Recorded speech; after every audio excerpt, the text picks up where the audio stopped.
19h, vous regardez Al 24 News et merci de nous rejoindre pour cette nouvelle édition. Tout de suite les titres.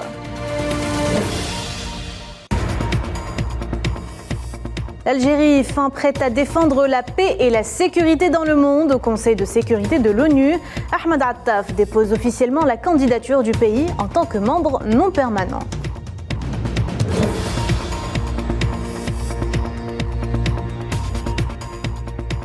Le président algérien reçoit une importante lettre de son homologue palestinien Mahmoud Abbas, remise par son ambassadeur en Algérie.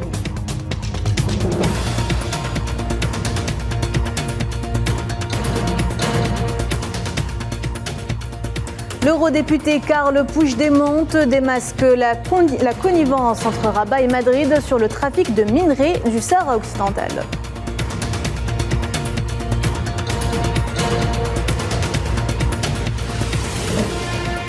Manœuvre militaire, regain de tension entre Pékin et Washington en mer Méridionale. Les deux parties s'accusent mutuellement.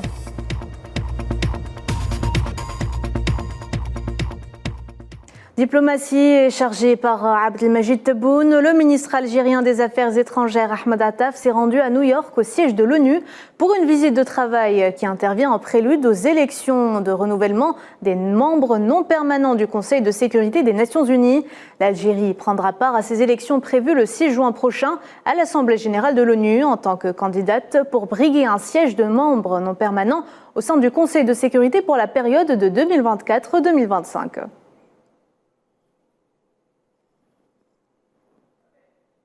L'Algérie est donc fin prête à défendre la paix dans le monde au Conseil de sécurité. La candidature du pays à un poste de membre non permanent au CS constitue un prolongement naturel de son rôle et de son engagement à renforcer la coopération internationale en vue de construire un ordre mondial dans lequel la paix, la stabilité et la prospérité règnent. Amin Toutah. Depuis le siège de l'ONU à New York, le ministre algérien des Affaires étrangères, Ahmed Attaf, a mis en avant les capacités de l'Algérie à défendre les principes de paix et de sécurité à travers le monde au Conseil de sécurité de l'ONU. Un organisme dont l'Algérie est candidate pour briguer un siège de membre non permanent pour la période 2024-2025. Algeria's candidature to serve. La candidature de l'Algérie au poste de membre non permanent au Conseil de sécurité des Nations Unies est un prolongement naturel de son rôle et de son engagement à renforcer la coopération internationale en vue de construire un ordre mondial où règne la paix, la stabilité et la prospérité. And prosperous global order. Un événement qui s'inscrit dans le cadre des activités visant à promouvoir et à mobiliser le soutien à la candidature de l'Algérie à l'adhésion au Conseil de sécurité. Ahmed Attaf a tenu à rappeler le slogan choisi par l'Algérie, ensemble pour faire respecter les principes et les objectifs de la Charte des Nations Unies afin d'assurer un meilleur avenir pour tous. This vision is well articulated. Cette vision est stipulée sous le slogan que nous avons choisi pour ce mandat. Et c'est ensemble pour faire respecter les principes et les objectifs de la Charte des Nations Unies afin d'assurer un avenir meilleur pour tous. Cette vision se reflète également à travers les priorités que notre pays envisage de réaliser au sein du Conseil de sécurité. Settlement of conflicts, consolidating partnerships. Le règlement pacifique des conflits, le soutien des organisations régionales et la valorisation des conditions des femmes et des jeunes et la lutte contre le terrorisme ont fait que la candidature de l'Algérie bénéficie du plébiscite et du soutien de plusieurs pays frères et amis, ainsi que les institutions régionales telles que l'Organisation de la coopération islamique, la Ligue des États arabes et l'Union africaine. Ahmed Attaf a par ailleurs souligné que l'Algérie continue ses contributions dans la promotion de la paix et de la stabilité dans son environnement régional, en étroite coordination avec les Nations Unies et les organisations régionales concernées, notamment l'Union africaine et la Ligue des États arabes. On l'écoute. Furthermore, and as a founding member of the African Union, En tant que membre fondateur de l'Union africaine, les efforts des Nations Unies ont toujours été orientés vers l'appui de l'UA à travers des outils et des instruments nécessaires afin qu'elle puisse faire usage de son mandat avec efficacité, permettre à l'Afrique de proposer des solutions africaines aux problèmes du continent et aller de l'avant sur son agenda politique, sécuritaire et économique. Et dans ce sens, l'Algérie poursuit sa médiation pour mettre fin aux crises, notamment au Mali, où mon pays mène l'opération de paix et de sécurité, tout comme il œuvre à mettre en œuvre les efforts de lutte contre le terrorisme. Et avant de développer le reste des titres, le président Abdelmajid Tebboune s'est entretenu avec son homologue turc Recep Tayyip Erdogan, récemment réélu. Le chef de l'État algérien a renouvelé ses félicitations en son nom et en nom du peuple algérien. De son côté, le président turc lui a adressé une invitation officielle pour la cérémonie d'investiture. Abdelmajid Tebboune a reçu ce mercredi également le recteur de la mosquée de Paris. Shamseddin Hafiz a présenté un rapport détaillé sur les activités de la mosquée et les missions qui lui sont confiées au service de la communauté algérienne et musulmane de France. Abdelmajid Tebboune a profité de cette occasion pour remercier le recteur de la mosquée de Paris et pour saluer le rôle de cette ancienne institution religieuse pour hisser l'étendard de l'islam modéré, de la fraternité et de la tolérance dans le respect des lois du pays hôte. Le chef de l'État algérien a par ailleurs reçu ce mercredi une lettre du président palestinien Mahmoud Abbas que lui a remis l'ambassadeur de l'État de Palestine en Algérie, Fayez Mohamed Mahmoud Abou Aïta, en présence du directeur du bureau de la présidence de la République, Nadir Larbaoui.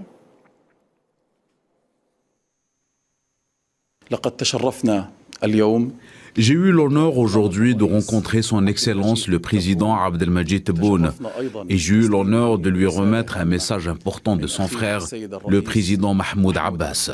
Ce message confirme la profondeur de la relation algéro-palestinienne et l'intérêt palestinien à consolider les liens de cette relation en raison du rôle important, grand et majeur joué par l'Algérie au niveau arabe et international et pour tout ce que fait l'Algérie afin de servir et soutenir la cause palestinienne.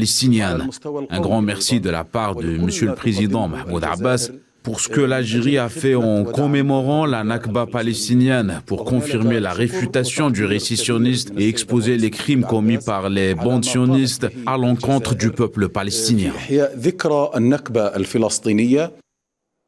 Le colloque international sur l'expérience algérienne en matière de déminage se poursuit à Alger avec pour thème une Afrique sûre et sans mines. Une occasion pour le ministre des Moudjahidines et des ayants droit, Laïder Biga, d'exposer l'approche algérienne et son diagnostic par rapport à la nature du problème dans toutes ses dimensions et de présenter ce qui est nécessaire dans les domaines de la coopération, du soutien, de la prise en charge des victimes et de la préparation des futurs programmes de prévention. Et puis énergie, Sonatrach et la société brésilienne WEG SA, l'un des plus importants fournisseurs de moteurs électriques dans le monde, ont signé ce mercredi un protocole d'accord visant à renforcer la coopération entre les deux sociétés.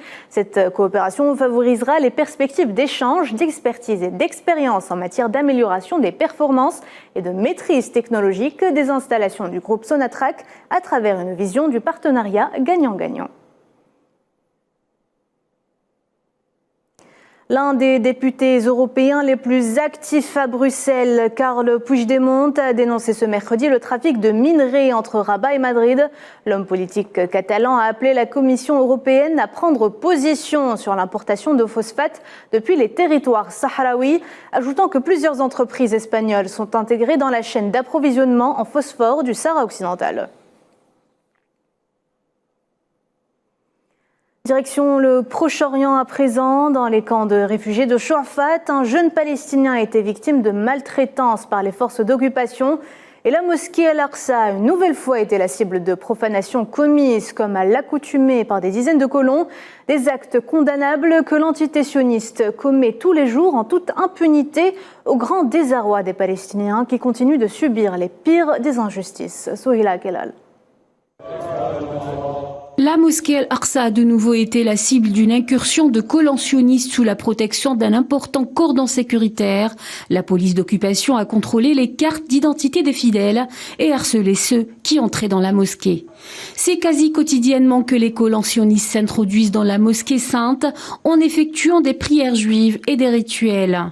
Pour rappel, de nombreux militants sionistes de droite plaident en faveur de la destruction de la mosquée Al-Aqsa pour faire place à un troisième temple. Ils ont cherché également à obtenir le soutien nécessaire pour renforcer la présence juive sur le site, malgré un accord de tutelle conclu de longue date entre l'entité sioniste et la Jordanie qui conserve le contrôle des lieux saints chrétiens et musulmans à Al-Quds Est.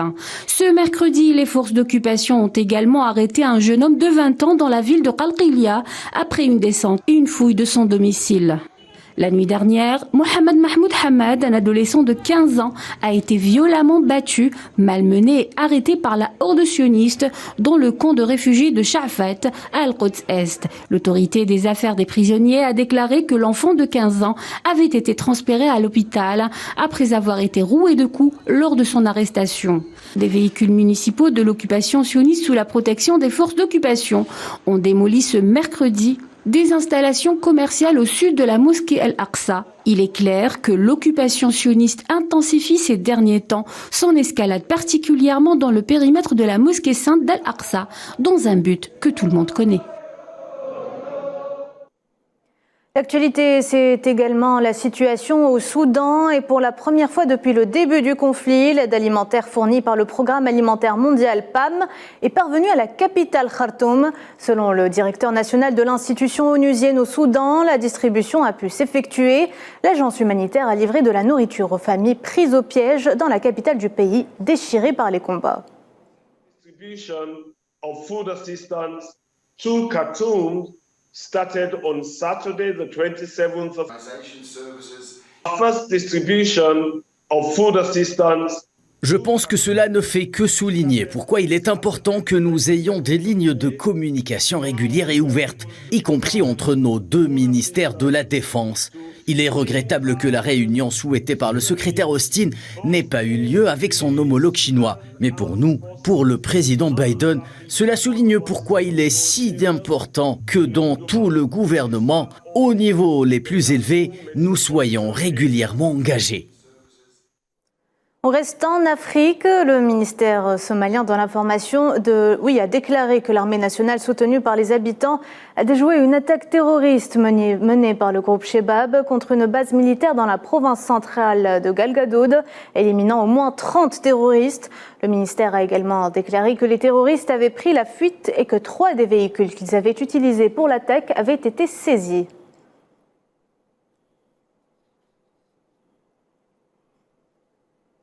Le ministère sud-africain des Affaires étrangères a déclaré avoir accordé l'immunité diplomatique aux officiels étrangers participant aux prochaines réunions préparatoires du sommet des BRICS qui se tiendra au Cap les 1er et 2 juin, ainsi qu'au sommet du groupe qui se déroulera à Johannesburg du 22 au 24 août prochain. L'avis signé le 19 mai passé stipule que les dirigeants du Brésil, de la Russie, de l'Inde et de la Chine vont bénéficier des immunités et privilèges prévus à l'article 6 de la loi en vigueur. Un mot sur l'actualité au sein de l'Alliance transatlantique Nord et la situation de l'Ukraine. Le président français Emmanuel Macron jette un pavé dans la mare et exprime des doutes quant à la possibilité de parvenir à un consensus sur l'adhésion de Kiev à l'OTAN lors du prochain sommet de Vilnius. Je ne suis pas sûr que nous ayons un consensus à temps pour le sommet de Vilnius pour une adhésion à part entière. Soyons clairs, comme vous l'avez compris, et je pense que j'ai été très clair. Je pense que nous avons besoin de garanties de sécurité fortes, concrètes et tangibles. De son côté, la Norvège fait du forcing au sujet de l'adhésion de son voisin suédois à l'Alliance transatlantique.